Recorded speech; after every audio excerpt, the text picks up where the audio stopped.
¿Cuál razón? Es la razón que la modernidad acepta como su razón. O como diría Raffaele de Giorgi, con quien he compartido estos pensamientos en este viaje, ¿cuál es la razón de la razón? O mejor aún, ¿qué razón tiene la razón? Nos resta ahora, para completar el cuadro de presentación, intentar observar qué cosa es aquella que llamamos personalidad. Una de las funciones que tiene esta referencia universal que llamamos razón era aquella de hacer posible la organización de la acción, la estructura de expectativas consecuentes de la acción humana, y entonces hacer posible el cálculo y la economía de la acción humana, permitir las múltiples coordinaciones a partir de comunicaciones que pusieran a cubierto el infinito devenir de la contingencia. Por ejemplo, si quiero obtener una propiedad, es más racional intentar comprarla y llevar la situación a títulos representativos de esa misma situación o posición que llamo propiedad, títulos que pueda presentar ante unos tribunales que podrán disponer de la fuerza organizada para permitirme el goce de la propiedad, en lugar de verme obligado a matar o aniquilar a quien me dispute la propiedad. Es decir, la razón moderna nos proveyó de la técnica de imputación, esto es, de aquella técnica que permite establecer un sistema de atribución de consecuencias a las acciones, mediante lo que creamos una cadena de relaciones que permiten tratar los riesgos que toda sociedad produce. La razón moderna permitió crear el derecho moderno como una técnica de control del futuro, es decir, la modernidad permitió, con dos invenciones básicas, la escritura y el derecho, crear futuro e intentar controlarlo a través de estas dos invenciones.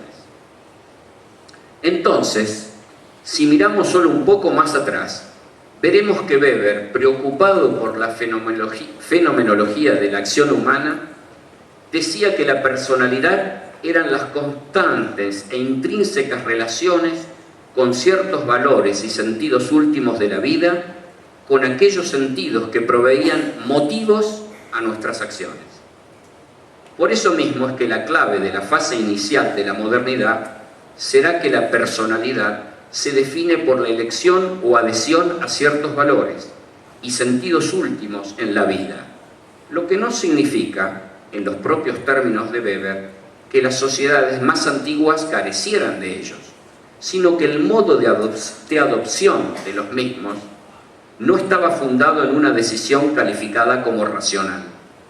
Bien que nuevamente he de advertir aquí que racional significa lo que la modernidad designa como racional.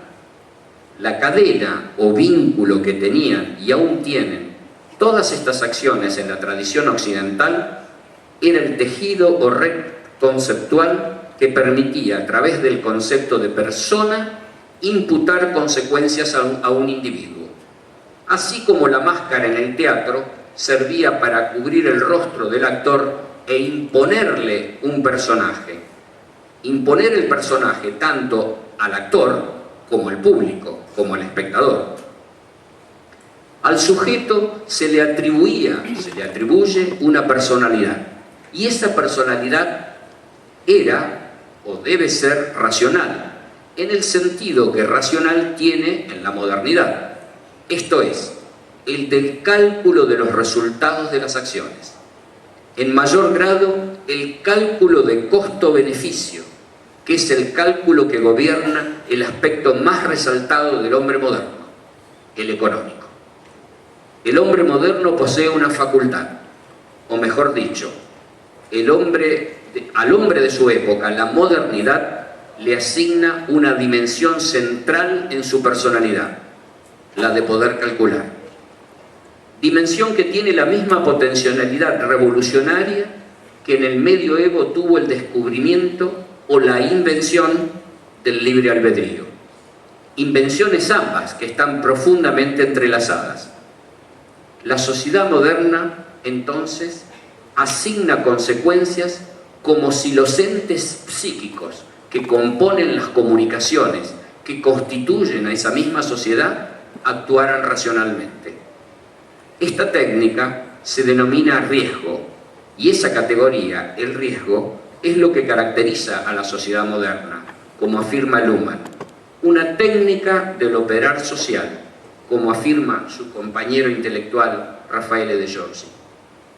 Pero Luhmann advertía que si bien a las teorías estadísticas se le han agregado aplicaciones de la teoría de la decisión y de la teoría de los juegos, que se ocupan, por ejemplo, del grado de subjetivación razonable de expectativas y preferencias, con el objeto de calcular acciones y sus riesgos, de la otra parte, los psicólogos en general y los psicólogos sociales en particular han comprobado que el ser humano no calcula en absoluto como debería hacerlo, si se guiara por la lógica weberiana de la acción. Por el contrario, el ser humano comete errores desde este punto de vista, que no pueden encontrar justificaciones, apenas explicaciones en el contexto de lo cotidiano. Ello al menos claro que admitamos que existe otro lado de la razón. Dice expresamente Luhmann, como sea es de notar que hay una estructura y una tendencia a la desviación. La separación se hace cada vez más grande y profunda. Las disciplinas se alejan entre sí en forma similar a lo que ocurre con el desplazamiento de las capas de las placas tectónicas. Se sabe ahora que tanto las amas de casa en el supermercado como los niños de la calle en Brasil, los meninos da rua, son capaces de calcular de una manera completamente exitosa, y aunque no tal y como aprendieron o no aprendieron en la escuela. Se sabe que los valores pueden ser objeto de una cuantificación con el resultado de que ya no es posible reconocer lo que se pretendía. Y no se crea que son solo las personas privadas, los individuos particulares, los que son incapaces de calcular weberianamente o que no quieran tomarse la molestia. Los riesgos no son cuantitativamente calculados tampoco allí donde la racionalidad forma parte del prontuario de obligaciones de un rol y donde se espera especial prudencia y responsabilidad en el manejo de riesgos, esto es, en la administración de las organizaciones. Por lo menos esto no ocurre de la manera prevista por la teoría convencional de las decisiones. Pensemos, por ejemplo, en el caso más emblemático sobre el que las organizaciones podrían hablar hoy, específicamente las organizaciones de salud. Todos los países tienen que atacar hoy el problema de la gripe porcina. El ejemplo de las fallas de cálculo, de las fallas de previsión y del modo en que la gente no se comporta racionalmente, y tampoco las organizaciones, lo podría dar paradigmáticamente mi país. La contradicción en el modo de atacarla entre los distintos países, los efectos paradojales de ciertas medidas, que se quiere disminuir el efecto de la epidemia y se lo aumenta, las reacciones de los otros subsistemas de la sociedad interesados en las comunicaciones que produce el sistema de la salud, como por ejemplo las organizaciones de turismo, que pueden estar trabajando específicamente en el sentido contrario de las organizaciones de salud, podrían ser un campo de investigación para nosotros sobre los efectos de las medidas que se disponen en base a unos criterios de razón que no son las razones que la gente acomete comúnmente.